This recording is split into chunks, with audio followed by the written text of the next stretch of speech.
সেই কথাই কৈছোঁ ন, মানে কামটো নিজৰ পচন্দৰ হ'ব লাগে, লাগিলে পইচাই যিমানে হওক কামটো কৰি মানে ছেটিছফেকশ্যন পাব লাগে বস্তু। এতিয়া যে যোনে এইটো আৱিষ্কাৰ কৰিছে কিন্তু মন পচন্দ কাম পাইছে, তেতিয়াহে ছাকচেছ হৈছে।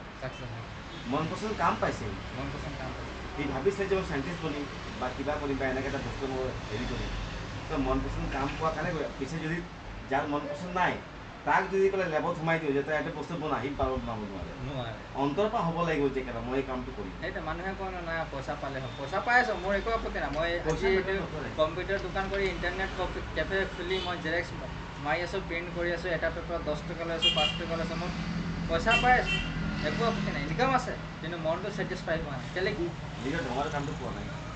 কেলৈকে মোৰ কামটো হৈছে বেলেগ, মই কৰিবলৈ বিচাৰিছিলোঁ বেলেগ, কিন্তু কৰি আছোঁ বেলেগ।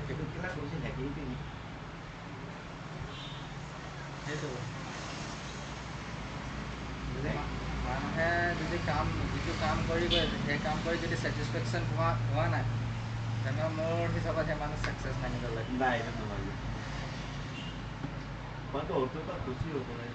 ছেটিছফেকশ্যন হ'ব লাগে, পইচা মেটাৰ নকৰে, নিজৰ জৰুৰতটো পূৰা হ'ব লাগে বাছ। পইচা সিমানেই লাগে, নিজৰ জৰুৰতটো পূৰা হ'ব লাগে। কিবা এটা খাব মন গৈছে, খাব পাব লাগে, সিমান কেপেবিলিটিটো হ'ব লাগে। মানে এইটো খাব মন গৈছে, এইটো পিন্ধিব মন গৈছে, মই সেই বস্তুটো ল'ব পৰা কেপেবিলিটিটো হ'ব লাগে। এইটোৱে নহয় কি একেবাৰে পইচা নাই ভিখাৰী হৈ আছে বুলি খুজিবলগীয়া হৈছে, সেই কেপেবিলিটি হ'ব লাগে, কিন্তু নিজৰ পচন্দৰ ছেটিছফেকশ্যনৰ কাম কৰি হ'ব লাগে।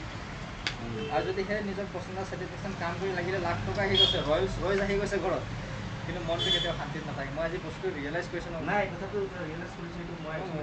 ৰাতিপুৱা 8টাত আহি মই এই দোকানখনত বহি আছোঁ, ৰাতি 9টাত যাম, 10টাত ঘৰ পাম, ভাত খাই আকৌ শুই থাকিম গাধৰ নিচিনা, আকৌ ৰাতিপুৱা উঠিম, ছেম ৰুটিনটো ছেম ফ'ল' হৈ আছে। ডেইলি ৰাতিপুৱা আহি আছোঁ, গোটেই দিনটো বহি আছোঁ পাগলৰ নিচিনা, 10টা মানুহৰ কথা শুনি আছোঁ, কেতিয়াবা কিবা এটা ভুল হৈ গ'ল, ঠিক আছে। আকৌ ৰাতি ঘৰ গৈ আছোঁ, যিটো পাই আছোঁ খাই আছোঁ, শুই আছোঁ, কাকবা ক'বলৈ একো নাই, ক'বলৈও নোৱাৰোঁ, একো নাই। আকৌ ৰাতিপুৱা উঠিছোঁ, ছেম এই ৰুটিনটো ছেম ফ'ল' হৈ আছে লাইফটো। মই কি কৰি আছোঁ, এইটো জীৱন নিজে কৰিব লাগিব, কিন্তু কিছুমান ফেমিলি ৰেছপনচিবিলিটি থাকে ন, সেইটো এৰি দিবলৈ নোৱাৰে মানুহ। মানুহে কয় কিবা এটা পাবৰ কাৰণে কিবা এটা হেৰুৱাব হয়। এতিয়া কিছুমান মানুহ এনেকুৱা আছে, আমাৰ নিচিনা মানুহ এনেকুৱা আছে,